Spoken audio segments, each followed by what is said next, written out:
Is Monday night, what you may not hear from your regular doctor. So, welcome tonight. This is the James Clinic if you are on the wrong channel. This is a talk that I put together. So, let me tell you a little bit about my stance on vaccines in general.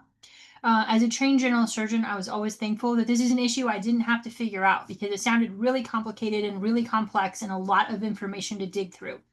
And so I had the opportunity, I was invited to give a talk to a group this weekend, and it gave me the opportunity to really dig into the information and get some data points and really tease out what's propaganda.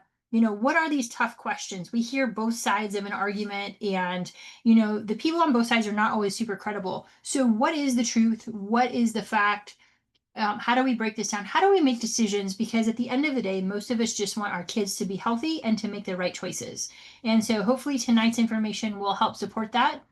I did spend quite a bit of time going through this, and I will give you some resources at the end to go and research on your own so that you can build and grow upon what I say. Don't ever take what I say at face value. You always want to go do your own research and come to your own conclusion. So we don't ever tell you what to think. We tell you, kind of where to get the information and guide you through it. So let's get this started. I will have lots of times for questions at the end. So please feel free to start dropping those questions in the chat. I cannot see them while the slideshow is up, so just keep that in mind as we work our way through here. So this is the vaccine scorecard. I started looking at sports and realized I don't score my own golf games, so that might not be the best analogy for this. So I decided to make it more like a little bit you'll see the scorecards. So we're going to go through, I'm going to present you the information, and at the end, you're going to help me give a score to different points of information. Just to remind you, I am a senior fellow with, that is supposed to be the IMA, Independent Medical Alliance. They're at imahealth.org, in addition to the clinic, which you probably know all about. That's why you're here. So I want to start out, and please use the chat for this. What are your thoughts regarding vaccines? And do your views today compare with your views a year ago, 5 years ago, 10 years ago? Like a lot of people, COVID really opened my eyes to asking more questions and not necessarily taking what I was told on face value for the entirety of my career. And it created some pretty substantial shifts in my understanding of things and how I practice. Do you feel as though you can freely make decisions regarding vaccines without pressure or bias? So when you're in your doctor's office, is that an open dialogue and conversation, or is that something a little bit different? And then lastly, do you trust the entities that manufacture, regulate, and distribute vaccines? That's an important question as we look at things. So, okay. So if we're going to score something, we need to ask ourselves some questions first so we understand what we are scoring. And can you guys all see my chat? Yes, you can. Okay, perfect. So lots of people, your views have changed a little bit.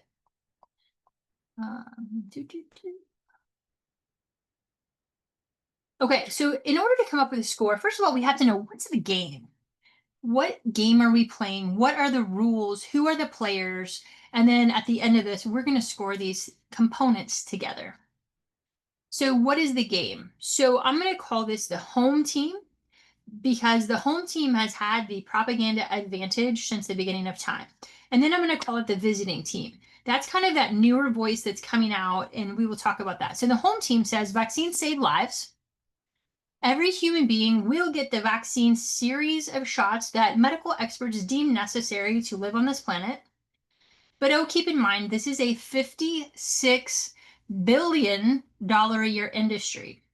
If that is not disgusting enough, it is expected to triple in the next 2 to 3 years. Triple. $153 billion industry. Now, if you're like me, that is a lot of reasons that somebody would be up against to hold their ethics high. That is a lot of conflict of interest. That is a lot of pressure to sway people's opinions.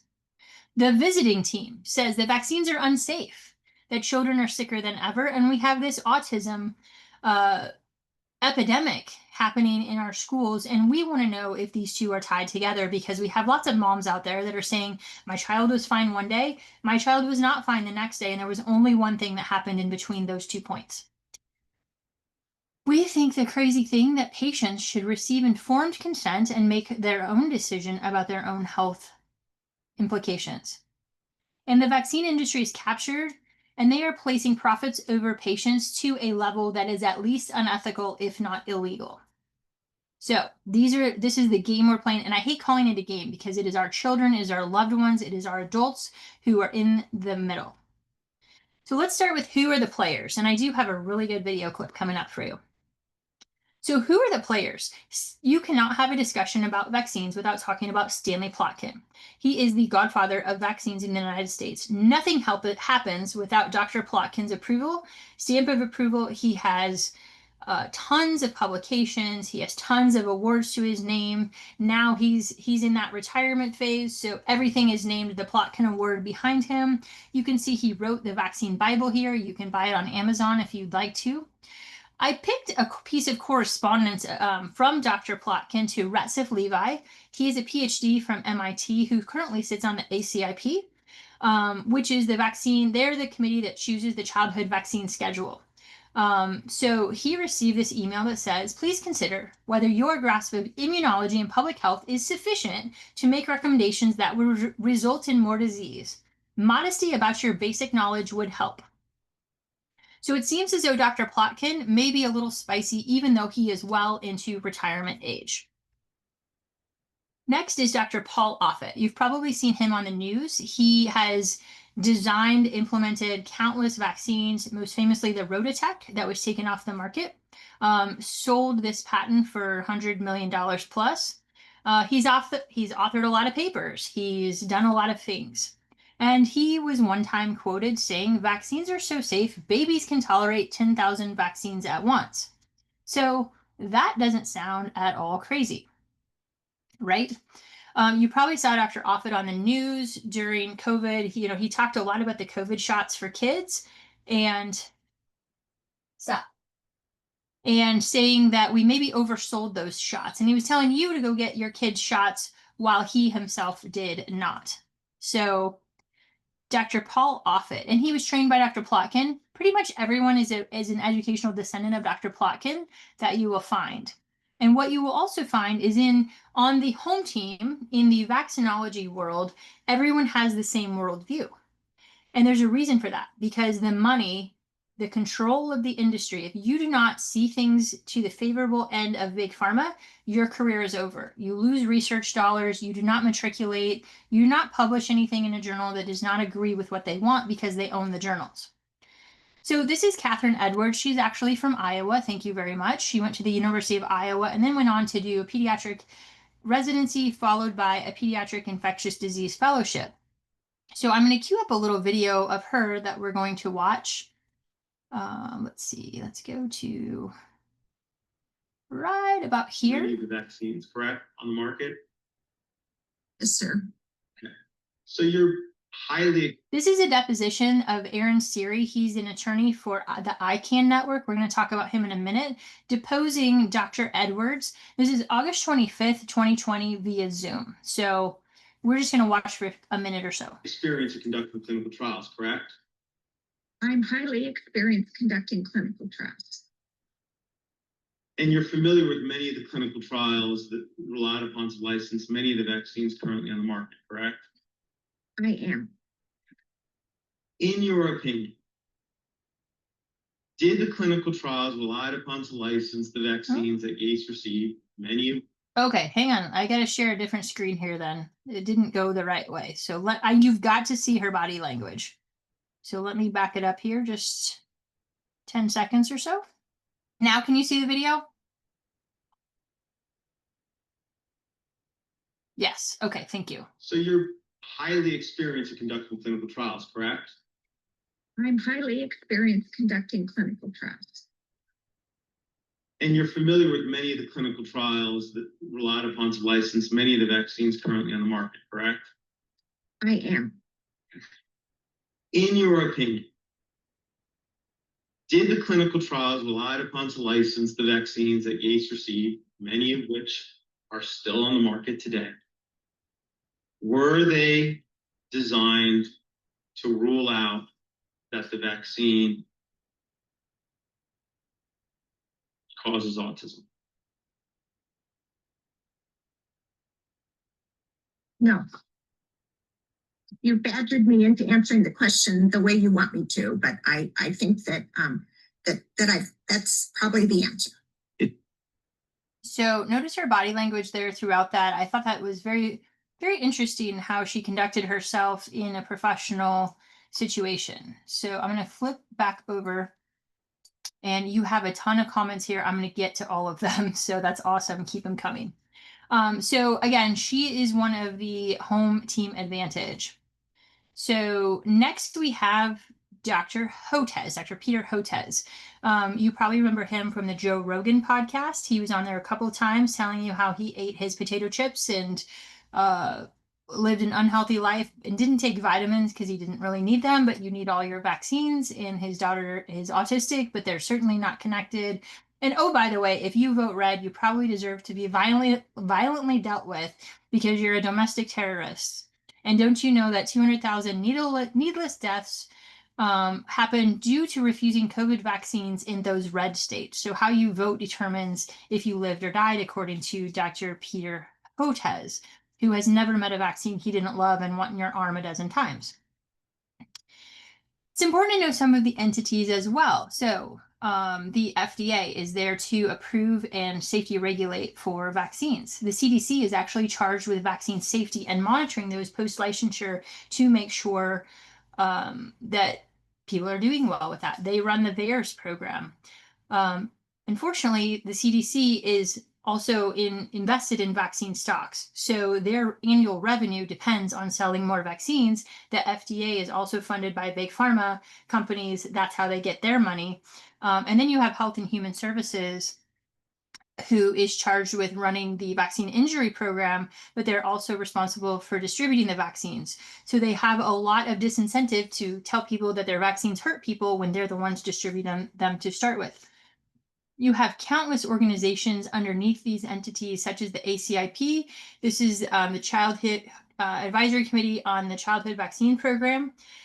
State governments are involved. They're the ones, medicine is regulated by the state. So the state medical boards, the state Medicaid programs, the state public health departments are the ones who distribute these, especially through the Medicaid programs.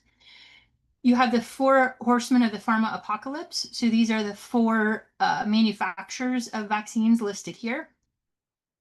The CDC Foundation. So if the CDC cannot justify an expense through their regular entities, they have a foundation. They dump private funds into this. And the CDC Foundation, according to Mary Bowden's research, the CDC Foundation funded a lot of the organizations that targeted doctors like her, like me, and tried to discredit us during COVID when we started raising alarm bells about the COVID shots. So the CDC Foundation is kind of dark money, and it is used for off-book things that may not be justified through legitimate means in the CDC. Public health departments. If you guys remember during COVID, we had the COVID shots that were EUA, and mostly this isn't about COVID. I'm going to touch on it a couple points throughout. So why did you see COVID vaccine ads on TV if it was an EUA product that could not be advertised? Because they took your taxpayer money, gave it to the TV stations, and the public health departments carried water for the vaccine companies. So if you looked at the bottom, they were all Illinois Department of Public Health, Missouri Department of Public Health, Missouri DHHS. It was all our state public health departments that were advertising for the shots. So illegal at best. Public health foundations, you've got international organizations such as UNICEF, WHO, and the UN who are exploiting kids around the world to conduct these studies and making sure every kid gets the vaccines. Private foundations such as Gavi and the Bill and Melinda Gates Foundation. If you don't know this, the Bill and Melinda Gates Foundation is the #1 funder of the UN after the United States. So when we pulled out of the United Nations, Bill and Melinda Gates Foundation, or the WHO, excuse me, Bill and Melinda Gates Foundation is the highest donor there. So I'm sure those are unbiased decisions that are made at the WHO. And do not forget the media. $14 billion a year in advertising in the United States goes to our media. You cannot watch the local news without seeing a big pharma ad and a new drug product that's on the market. So who are the players? These are the visiting team. This is the vaccine realists. So we start with the original Maha moms. So Jenny McCarthy is probably one of the most famous, who came out and said, gee, my son was fine and then got a COVID shot and now we have some problems. RFK Jr., and if you listen to his background and his history, he was bombarded by moms who brought him cardboard boxes full of research and said, you have got to look at this. And they wouldn't leave him alone until he agreed to sit down and start reading what they were bringing him. So much credit goes to those moms who just advocated day and night for their kids. And then RFK Jr., who took up the cause, very well informed on vaccine science, vaccine injuries, maybe has litigated some of these. Aaron Siri, I'm a huge fan of his. He represents ICANN, Informed Choice Action Network. So they're doing a lot of the legal work. They're getting FOIA, they're suing, they're subpoenaing different documents and information to get it on the record, what we do and do not know about vaccines. You've got some rebel physicians in here. Andrew Wakefield from the UK. He was one of the first to raise concerns about the MMR shot. We're going to talk about Paul Thomas and Elizabeth Mumper. Suzanne Humphreys wrote the book Dissolving Illusions, which really broke down the fact that a lot of the mortality improved before vaccines were even developed. And comparing life today to life in the 1800s, when they didn't have running water, clean air, sanitation, sewer management, and things like that. No discussion can be complete without modern day hero Joseph Ladapo. He is the Surgeon General of Florida, making huge strides down in Florida regarding warning the public about the COVID shots, doing research to prove harm from the COVID shots, pushing back against the CDC and the FDA, and trying to remove vaccine mandates in the state across the board. So he's just done a stellar job down in Florida. Some other players, the Children's Health Defense, you guys I'm sure have heard of them, doing a lot of the work with vaccine injured and bringing realization to what's really out there. The Informed Choice Action Network, that's that 501c3 that Aaron Siri really works with a lot. Grassroots medical freedom groups, probably like you are in. You're out there going to the state legislature, trying to pass bills and get things handled on a very local level. The IMA, Independent Medical Alliance, again, I'm a senior fellow with them. Really a strong, nonpartisan group looking at data and making policy recommendations to the decision makers, breaking down the science so the people who vote understand what it is and can do the right thing. The Medical Association of Pediatric Special Needs, or MedMaps. This is a group of pediatricians and doctors treating those special needs kids who may be vaccine injured, pandas, things like that. Huge advocates in that group. And then other independent doctor organizations such as the AAPS, American Association of Physicians and Surgeons. So you've got some good guys on the side too. And this team is growing every day. Just a few more honorable mentions. We finally have some objective people on the ACIP. So doctors Robert Malone, Retzif Levi, Kirk Milhone is a pediatric cardiologist who has a PhD in cardiac physiology and inflammatory diseases of the heart. Martin Koldorf is a public health expert looking at large population outcomes. Brian Hooker is the head of Children's Health Defense. Christina Parks is a PhD biologist who's committed her life to treating the vaccine injured. And Brian Williams is a CDC whistleblower who first called out in 2014. I think the data is coming up, so we'll hit on him. He is a federal whistleblower. So what are the rules? This is important to know. You will get vaccines for your kids. Vaccines save lives and don't ask questions. There's a positive cost impact when you get vaccinations like they tell you to do. And just to keep in mind, there's 70 to 75 million children a year in the United States who are subject to the vaccine schedule. So that's about half of them are on public assistance, about half are private pay or third-party pay. So when you break down the economics of this, we're talking massive amounts of money going through these programs. So let's start with a vaccine save millions of lives. Does anybody actually believe that is true? So I hope someone has a calculator handy and you can help me do some math. So this looks at the measles mortality starting at 1900. I'm not real good at math, but I think that line flattens pretty close to zero around 1950. The measles vaccine was introduced in 1963. So clearly the measles vaccine saved lives. Here, the DPT, diphtheria, pertussis, and tetanus shot. As you can see, again, the mortality dropped significantly prior to the introduction of the vaccines. And if you think about modern medicine today versus 100 years ago, I'm going to argue that we may have better treatment options now than they did then, that this mortality would have to be adjusted substantially in order to compare apples to apples. Same thing when we look at polio. Everyone thinks of polio and we're thinking of paralyzed or disabled children. Let's get real about this. These are cases and this is mortality. So the line was pretty flat to start with prior to the polio shot being out there. And if you read about polio, the number of people who, or the percentage of people who were paralyzed over polio is actually a tiny percentage. So they had some really good photo ops that they have just propagandized out there to put the fear of God in you that, you know, if you contract polio, you're going to have a paralytic condition. So this is a clip off of the CDC website. So what do these vaccines protect against? A lot of you have heard of some of these common illnesses, RSV. Respiratory syncytial virus is an upper respiratory infection for kids. So if you look at the right side of this, every single disease on the left, it says death, death, death, diphtheria, death, pertussis, death, tetanus, death. So important to remember hepatitis B. The hepatitis B vaccine was developed for IV drug users and prostitutes. Go figure, not the best business plan. Those are not people who engage in preventive health measures. So they basically needed a customer base for the hepatitis B vaccine. So I don't know a lot of babies who are shooting up or engaging in prostitution before leaving the nursery when they're born. But this was a silly way to apply the vaccine. And when you look at the safety data on that, you will be even more appalled, hopefully. So again, somebody get their calculator out and let's add this up. So here is the shot on the left. This is from Aaron Series' book, Vaccines, Amen, that just came out. I highly recommend it. 5-star read, breaks it down and makes it easily understandable. Diphtheria, pertussis, tetanus, polio.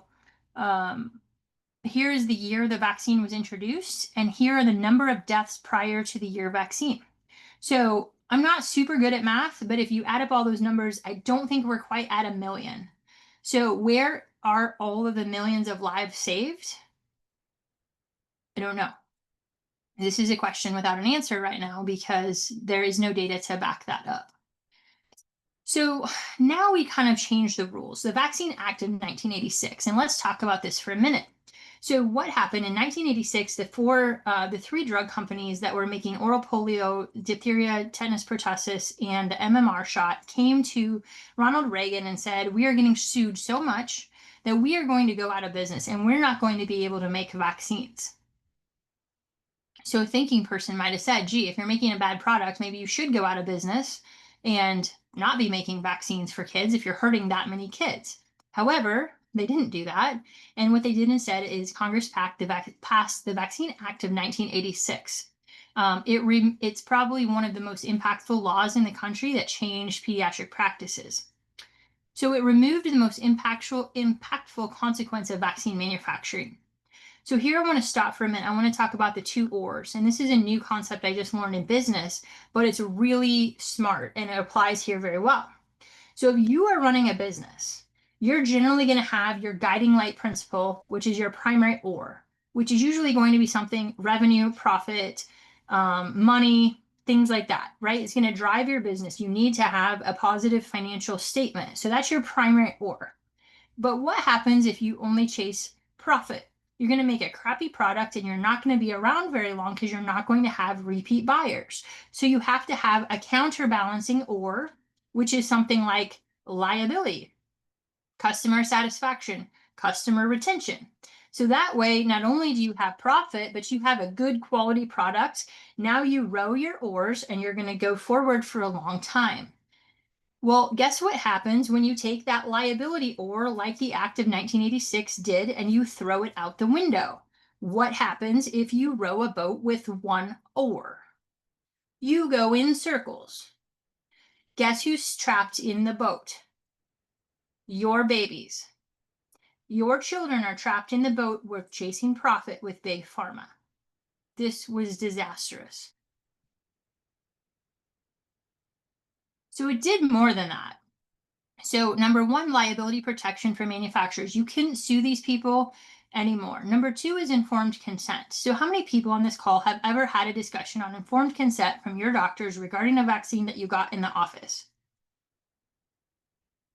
Modern day vaccine discussions basically look like a bullying session now.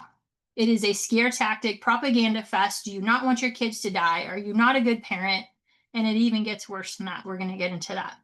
So it is no longer informed consent. Parents no longer have the choice to do this. And we're going to get into implications in just a minute. Adverse event reporting was part of this law. So the VAERS system was introduced. Guess what percentage of injuries are reported to the VAERS system? Keep that in mind. Drop it in the chat if you think you know. And then lastly, it established the Vaccine Injury Compensation Fund. We have to have a way to pay people who were injured by this. So they assigned that to DHHS to regulate, and they put a cap of money on that. So there was yet one other fatal flaw in the law. So they gave immunity to 3 companies making DTP, MMR, and OPV. The fatal loophole. And any other vaccine. Jennifer Ann, you got it right. You're cheating. You know this. You taught me this. And any other vaccine they create. This single line here has led to the health crisis we have now. I will make that argument. So here's what happened after 1986. We went from the picture on the left to the picture on the right. So you basically we gave Big Pharma a blank check and said, if you just make shots and you give them to babies, you can do so infinitely and you will not have liability. And by the way, they really don't have to be safe because there are no checks and balances on this process. None. So if you were born in 1986 or earlier, you might have gotten 3 or 4 shots. You grew up to be fairly healthy and you're like, well, and this is what drives me crazy. I'm fine. I got some shots when I was a kid and I was fine. Yeah, but you didn't get these. And nobody's tested all of these together. And you're going to be even more appalled when I show you the next piece of data. So this is what we got from that loophole that says, and any other vaccine that they manufacture. So here is from the CDC website, the childhood vaccine schedule up to age 6. You can see the COVID-19.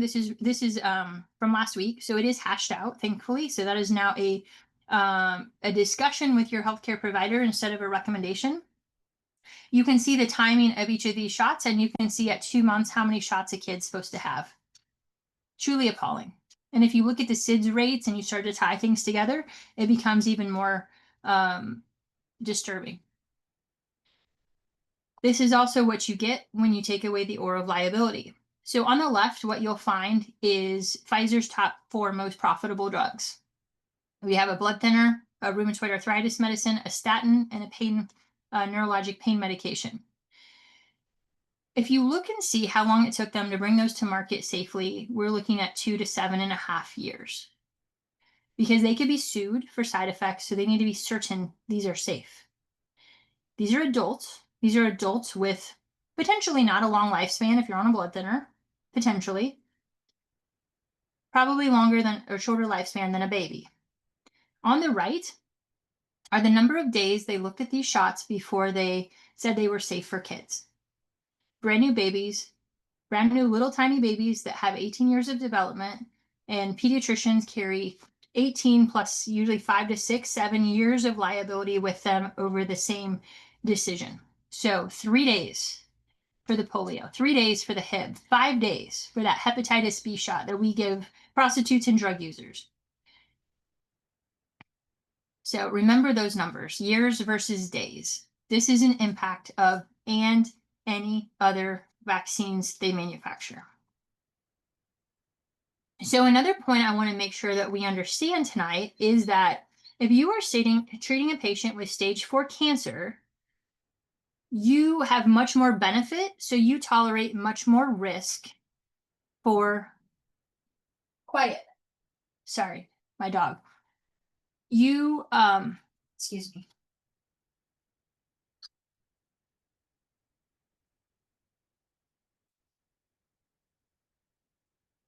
I did not hurt her. She's a drama queen.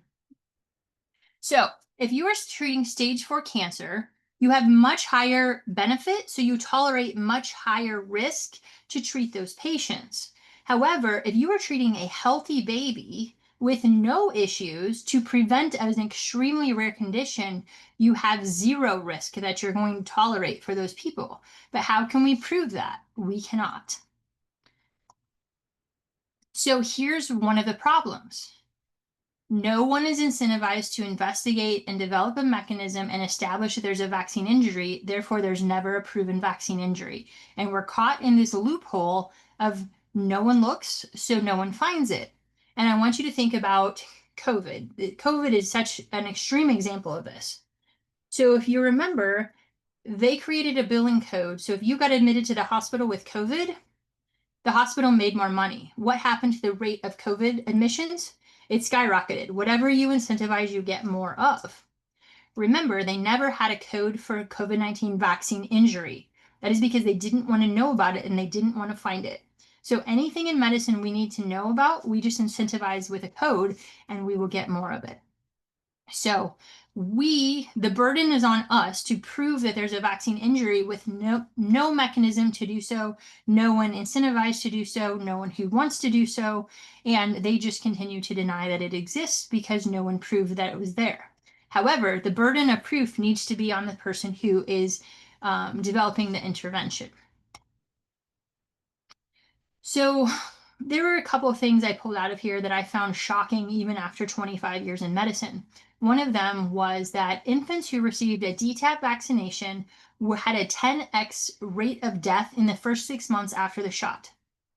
So if you're sitting with your doctor and they say, hey, I have this nice little injection right here. Now there's a 10 times increased risk chance your baby's going to die in the next 6 months, but let's give it. Are you going to give your baby a shot? Now, what's really important to note is the babies actually didn't die of diphtheria, tetanus, or pertussis. They died of malaria, upper respiratory infections, and diarrhea. So if you look at the outcomes of DTaP, they're going to say it's super effective, right? They don't tell you that 10x rate of death from other illnesses. So we really have to understand the data that they're telling us because the vaccinologists are in there and they know the truth. They're incentivized to only find the good things and twist the numbers to tell you things that would motivate a positive behavior. Next is MMR. So I think I took it out, but Brian Williams with the CDC was a whistleblower that said the CDC knows that the MMR vaccine has an increased risk of autism, and it is worse in little black boys than little black girls. It is worse in little black boys than little white boys. And they buried the data.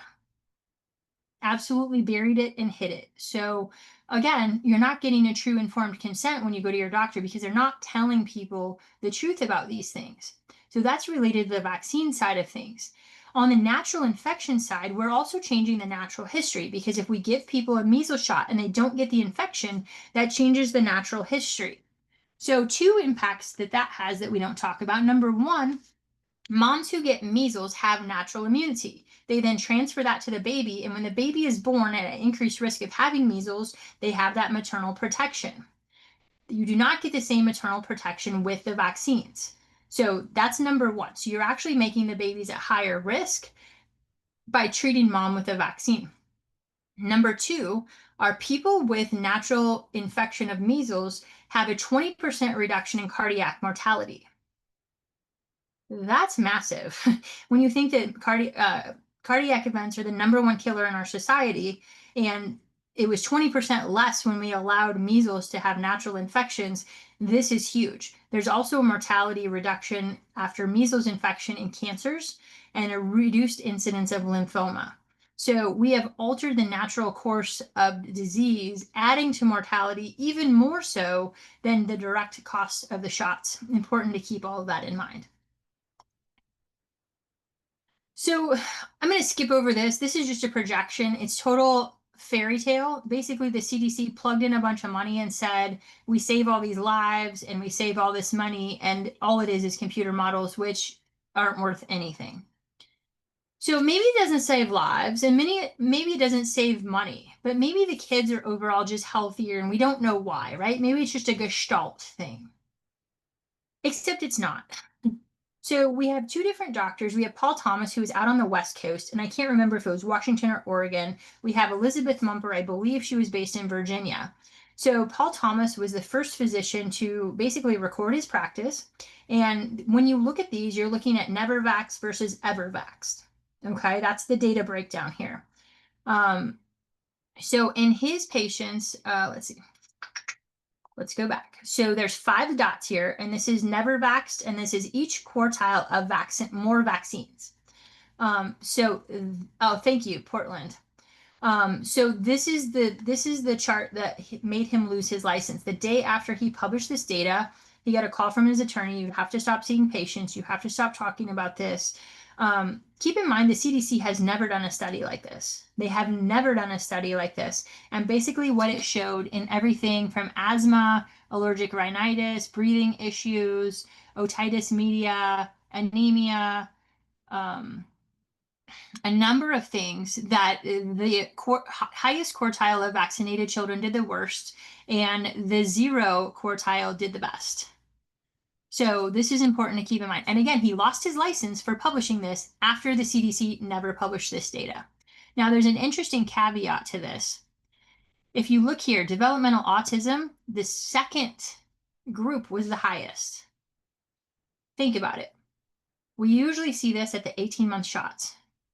So that's going to be, 1, 2, 3, 6 shots. Mom notices something's wrong. We're probably not going to keep getting shots, right? So that data gives me goosebumps. Mom's not going to keep getting shots. She's not, and dad, we're not going to get to the 3rd and 4th quartile. So that makes perfect sense to me how that would be different. But maybe Paul Thomas is just a rogue doctor out west that had, preconceived notions about this. Well, then you have Elizabeth Mumper on the East Coast that posted exactly the same data, 2x increase in ear infections, eczema, allergies, asthma, all the same things. And she controlled it for car accidents because the number of car accidents you're in isn't going to change with your vaccine status, right? So important to keep in mind. Now, a slide, I think I took the next slide out, but we'll talk about this. So Dale Bigtree and Aaron Siri went to Henry Ford Hospital in Detroit, and they picked out 2 doctors. They picked out 1 infectious disease doctor and 1 researcher and said, please do a study. Look at the CDC data and tell us ever vax versus never vax. We want to know who's doing better. And basically what they found is they found the exact same data. They found the exact same data that Paul Thomas found, that Elizabeth Mumper found. And guess what happened to that study? They buried it so deep, no one ever talked about it. It never got published. It never saw the light of day. And until recently, and Aaron Siri, through his book, and the Epic Times, through their book, basically said this data exists and it is out there. And if you look at the Kaplan-Meier survival curves on the ever vax versus never vaxxed, based on the data, the vax kids drop way off. It's horrible. And when asked, they went and said, why don't you publish this? Like the only condition is that you publish the data no matter what you find. And they said that the leadership at Henry Ford would not let them, and they couldn't give up their job. So they knew it wouldn't be a popular position, and they buried the data instead of standing with the backbone and defending children. So now it's come to light. We have the data. I have it in my other version of the talk. It's exactly the same as Paul Thomas and Elizabeth Mumper's data. 6x increase in neurodevelopmental delays, 2x, 3x for all of the autoimmune, the allergic rhinitis, the things like that. This is shameful. So this is from the MAHA report. You can see that we are the fattest, sickest, most expensive population on the planet. Food allergies are skyrocketing. So our kids are in a health crisis. We went from 12% incidence of chronic disease to over 50% incidence in chronic disease in our under 18 population. They're obese, they're overweight, they're highly allergenic. We have anaphylaxis. we have autism. So this is the spike in autism. You know, some of us are at the kind of the bottom end of the curve here. There was nobody in our class that had ASD, that were not on the spectrum. This is an existential crisis, and this is a national health, national security issue, because we are dwindling the pool of candidates to stand on the front lines and defend our country. And if I were somebody making hundreds of $1 millions out of vaccines and that line exactly increased with the rate of increase in vaccines, you probably would say something like, gee, these lines look alike. So we probably need to figure out, I don't think this is causing it, but we need to figure out what the connection is here. Instead of every one of them saying vaccines don't cause autism. Vaccines don't cause autism. And what you will see, and what Aaron Siri does so beautifully, is the propaganda, what they say up here versus what they say under oath. And when you get somebody under oath, like Dr. Edwards that I played at the beginning, he says, were these studies designed to prove that this doesn't cause autism? And they say no. Are those studies possible? Yes. Have you conducted those studies? No. And they break down every single vaccine, and no, nobody has studied for this. But you have informed consent, and you have doctors who really care about you, right? And they give you that informed consent. They let you make your own choices. Then we put in the bonuses. Remember, what you financially incentivize, you get more of. So let's pay doctors more to vaccinate, and we're going to get more of that behavior. And this was a study published in 2011. Bonuses sharply and rapidly increase the immunization coverage and medical records. It works. If we incentivize them, it works. The problem is it gets real disgusting real fast.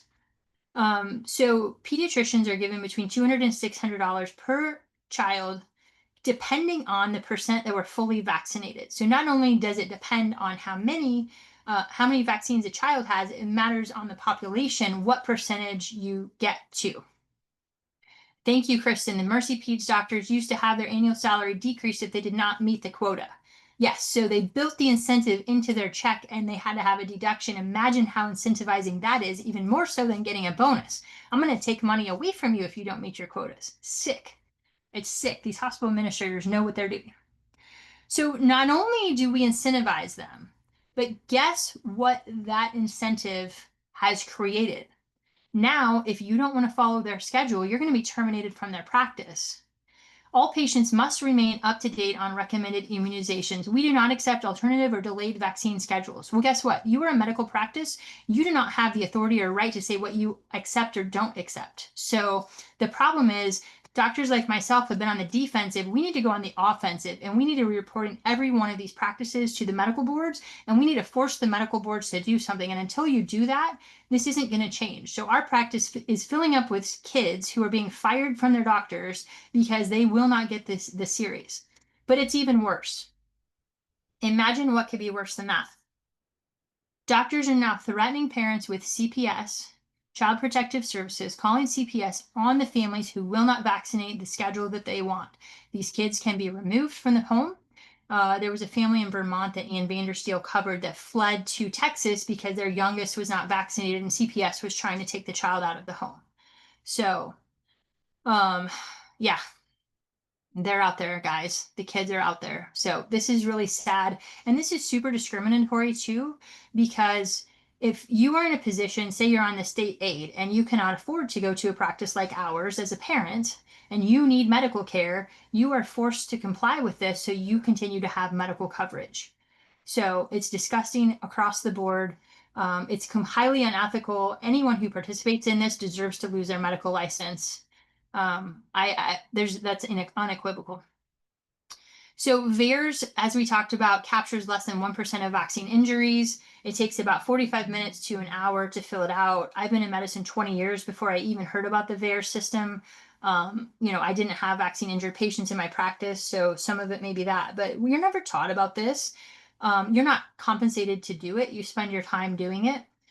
During COVID, we know that when they hit send, a lot of those reports got lost in the system. It is designed to fail. And then a medical reviewer goes in, they don't examine the patient, they don't ask questions, they don't look at medical records, and they just say thumbs up or thumbs down, this is or isn't a vaccine injury. So even if you get through that whole process and actually get it submitted, it still can be declined that it's not a vaccine injury and kicked out of the system. So In Robert F. Kennedy, RFK Jr.'s book, The Real Anthony Fauci, he actually talks about a surveillance system that works that's on the shelves in the basement of the CDC. They know about it. It's specifically out of commission for a reason because we don't want to know this data. I'm going to skip that. So I'm going to skip right over these. I think I made the point here.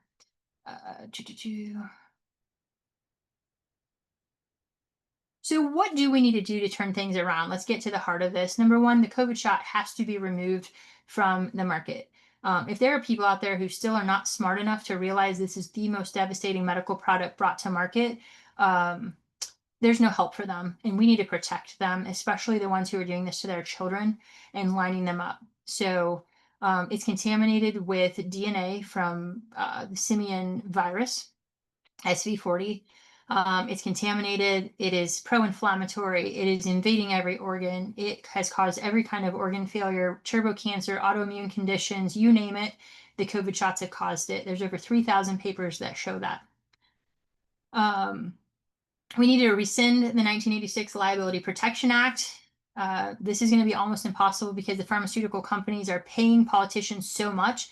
It's going to be a hard thing to put up with. We need to eliminate vaccine mandates from states, schools, and healthcare institutions. Literally, we just had a patient today that her medical exemption was denied after having cancer and wants to know how to get around the flu shot. It's tragic and disgusting. The flu shot with negative efficacy. We need to fund and recognize vaccine injury. We need to tell these people we see you, we hear you, and we're going to find a way to help you. They have been absolutely gaslit and exploited and victimized again by the system, especially regarding COVID. The original Maha moms, they have been in the fight for a long time. And we need to focus on treatment. With these measles vaccine, every time a measles episode comes out or case comes out, it is highly propagandized. And they tell parents, you need to run and get the fastest vaccine because your kid might have sat somebody next to somebody who had measles. Why don't we talk about vitamin C and vitamin A and things that we can do to help them instead of fear tactics? Well, because those aren't very profitable. Here's some resources. This is one of the best books I've read lately. It goes into the Henry Ford study. It goes into shot by shot the data, and it goes into how the system's designed to fail. So this is just a brilliant book. Turtles All the Way Down is kind of the OG. Paul Thomas's book here, and Dissolving Illusions. If you like history, you're going to really appreciate that one. A lot of times we're asked, where do we find doctors like you that can help these kids? IMAhealth.org would be a place. MedMaps is going to be another place. AAPS, American Association of Physicians and Surgeons. You've got to get to an independent doctor who doesn't rely on bonuses and federal money to give you an objective data. So, this is obviously a James Clinic talk, so you all are kind of in an echo chamber. You need to hire your doctors like you hire your lawyers and your accountants. They work for you. They give you the best advice for you without employers or insurance companies getting in the way and interfering with that relationship. Okay, so now what are your thoughts? I'm going to share one more screen and we're going to get into this. So if you're not following us, imahealth.org, Honest Medicine on Twitter, that is the Independent Medical Alliance. It used to be FLCCC. If you didn't know, they rebranded. Make sure you're following us on Instagram and Twitter. These are my private handles. So we've got lots of things going all the time on the different networks. So just make sure you are in touch with us and we continue the conversation. So what are your thoughts? How do you feel about the shots now versus 5 years ago?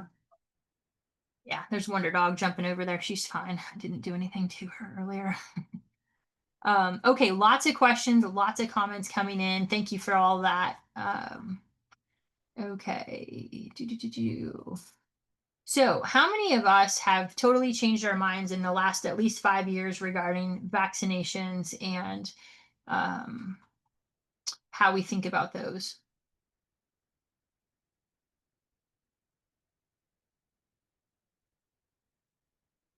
Yeah, I think a lot of people have. So I will take questions now. There's one in the Q&A, and it looks like a few people have raised your hands. So, oh, there we go.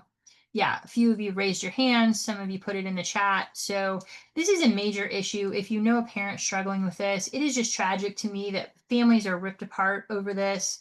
Parents tell the grandparents, if you don't get all these shots, you can't come see us. It's just insanity, and there's no reason for that. So all these downstream effects are silly. They're absolutely ridiculous. Okay. Let me get to the question here. After the last 5 years, I will never get another vaccine. At 71, I've never had a flu shot, never took the EUA. Trust for Western medicine is zero. Yeah, which is sad because you cannot throw the baby out with the bathwater, and none of us can avoid the medical complex altogether, right? We're all going to get sick at some point. We all are going to need medications at some point or some kind of treatment of some kind. And not everybody in the system is bad. And even people who have a wrong opinion on some things aren't bad people, and they may have good opinions on other things. Now, I kind of think any doctor who pushed a COVID shot is not just stupid, they're also evil. But that's just my opinion. So it's really hard for me to take anybody who's pushed a COVID shot and take anything they say seriously. And that's just my flaw. So I have a hard time with that. What are your thoughts on the monoclonal antibody vaccines like the RSV shot? So monoclonal antibodies are different than vaccines, so I'm going to have to do a little bit more research on that. Generally, RSV, they push those on mom when she's pregnant, so I would definitely not go with that. And if anyone else has an issue with, let's see, we answered that live. Um, it's not one, I don't treat babies, so again, I kind of take the road on that. I didn't get into that in the book, but I'm probably going to be against most of them. Now, there is a place for preemies. They're at super high risk because they're a little bit immunocompromised. So there probably are going to be certain places where we have to do that. So monoclonal antibodies, like I said, I think those are very different than vaccines. So yeah, great question though. Okay. Okay, so they're mRNA shots for RSV, not the monoclonal antibodies. Yeah, monoclonal antibodies are treatments, generally speaking. That makes a lot more sense. So I'm against anything with mRNA because the mRNA is just not ready for prime time. It's in a lipid nanoparticle, which is a little fat ball that gets into the entire body. It crosses the blood-brain barrier. It's pro-inflammatory. It gets into the heart muscle. So I'm against anything with mRNA right now. MCA, do they have double-blind placebo-controlled trials? Kurt, tell me more about that. Any thoughts on countries in Europe having similar vaccines scheduled to the US? I don't know that there's any countries that have what the US has. I would have to look at that. I know there's some major differences between here and Europe. I know UNICEF and the WHO, if you look at them, they're all around the world. And if you look at some of the outcomes, again, they'll give a DTaP vaccine, but the babies die of malaria and diarrhea and other things. So, and keep in mind, we don't talk about things like scarlet fever. We don't talk about Lyme, things that are infections that have major comorbidities that we don't have vaccines for. So the conversation is so incomplete, and that all we hear about is anything that there's a vaccine for. So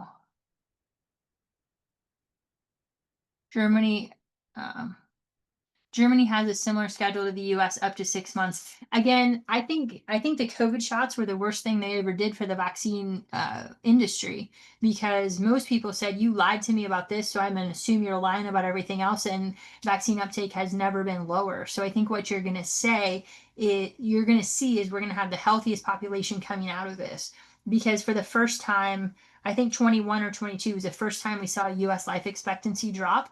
I personally think it was from the COVID shots, but it could be multifactorial completely.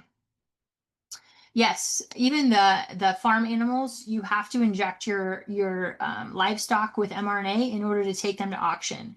So you'd be much better served to find an independent farmer and buy, a beef or half beef, quarter beef, whatever, instead of going to market where they all have to have that. So I know there's a big issue with that in the ag industry.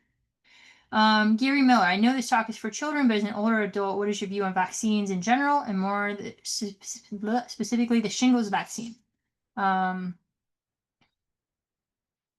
Yep. So the doctor advised her to tell anyone around the baby to get the DTaP shot. So number one, I would not get a shingle shot, especially if you ever had chickenpox. So keep your immune system strong, good nutrition, vitamin D level up. We have things we can do to treat shingles the minute we see it. So I'm not a fan of the shingle shot, and you definitely don't need a DTaP shot to be around a baby. That's just nonsense. If you want to do something to be healthy around a baby, again, don't go around if you're outwardly sick, having a fever, things like that.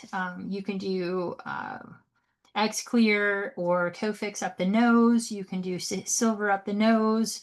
You can do things like that. Please don't mask. We are beyond that at this point. Stephanie, thank you. You're always a great source of information. Meningococcal. Let me see if I can find this really quick because you're gonna love this. Yeah. My other version of the shot had a slide in it about meningococcal. No, actually, it's in this one.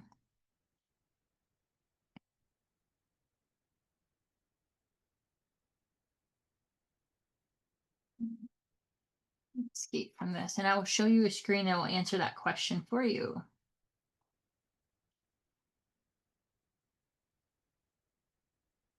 So in 2005, when the meningococcal vaccine came out, 8 children died the year before.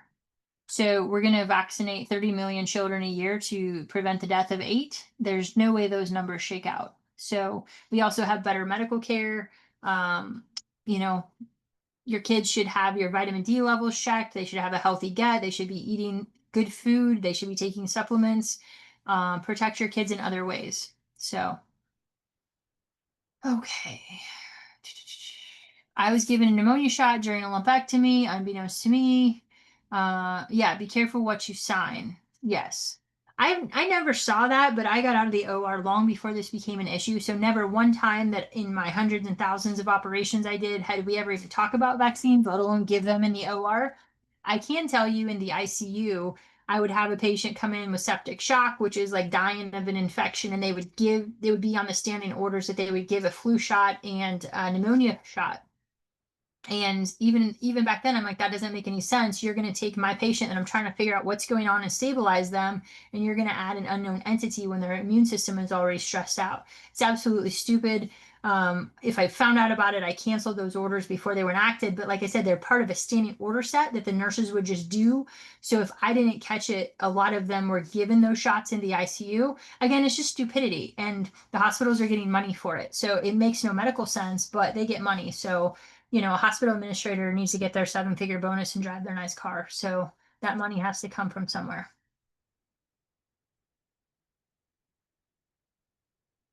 Yeah. So, you have to read consent. We can't trust anyone. It's really sad. Um, I don't know what else to say other than your options are limited these days if these are concerns that you have. So, you need to talk to your legislators. You need to get active. You need to get involved. You need to know what's going on.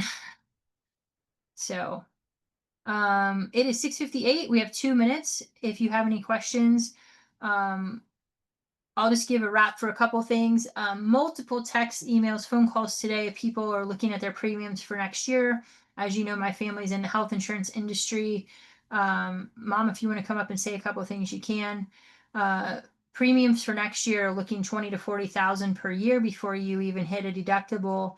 So they're looking at 50 to $60,000 out of pocket before you get $1 of benefit. So if you know somebody who's in that boat, they really need to go to a high deductible HSA plan. Get somebody like us as a concierge. One visit to an ER is going to cover an entire year of care with us. Which again is not apples to apples, right? You break your leg and you need to go for surgery, you're going to have to go to the ER. But there's a lot of things we can help keep you out of the hospital, before an infection gets to the point where you're in the ICU. Kurt, it is recorded tonight. and it will be posted on the YouTube tomorrow. So you as a registered guest should get a replay automatically in your inbox in the next, probably in 24 hours. But then we will have it on our YouTube channel as well. So just be on the lookout. This health system is about to collapse because nobody can afford this. When they do go, it's crappy care. Our PA, Sarah, was telling us this weekend there were 2 instances that she had to go way above and beyond. A baby and an elderly person both had head bleeds, both were dismissed, both had sought care multiple times, both had been turned away and sent home. Thanks, Kurt. Yeah, this one, I spent a lot of time reviewing this. There's just a ton of data out there, so thank you for being here. But it's gonna be unaffordable for bad care, is what I'm saying, because your critical thinkers have been removed. The people who were against the COVID shots have been removed from the system. You have people who go along to get along, who eat up every little thing the government spoons them. So you just have to keep that in mind. There are good people out there. They're not all bad. They're not all out to get you, but we need that system to fall and turn around, and we need to get thinkers out there. So we're going to advocate for that. In 2026, we've got some big things coming that are going to help expedite that process. So really excited to share that with you sometime after the new year. So thanks everybody for being here. I'm going to shut it off. We are at 7 o'clock, so I'll respect your time. Again, always an honor to have you here. Let us know what topics you want to hear about next. So we will keep them coming. Next week, tune in. It will be a terrain topic. I haven't picked that yet. So if you have a terrain thing you want to hear about, let me know. And in 2 weeks, my team, Kate Schroyer and Sarah Taylor, are going to talk to you about PCOS, completely overdiagnosed young women, birth control pills. If that affects you in your life, stay tuned in 2 weeks. We're going to be talking about that. And then the end of the month, we're going to have Major Mike again with JC Elite talking to Dude Talk. So we got a little something for everybody. Take care. Have a good night, everyone.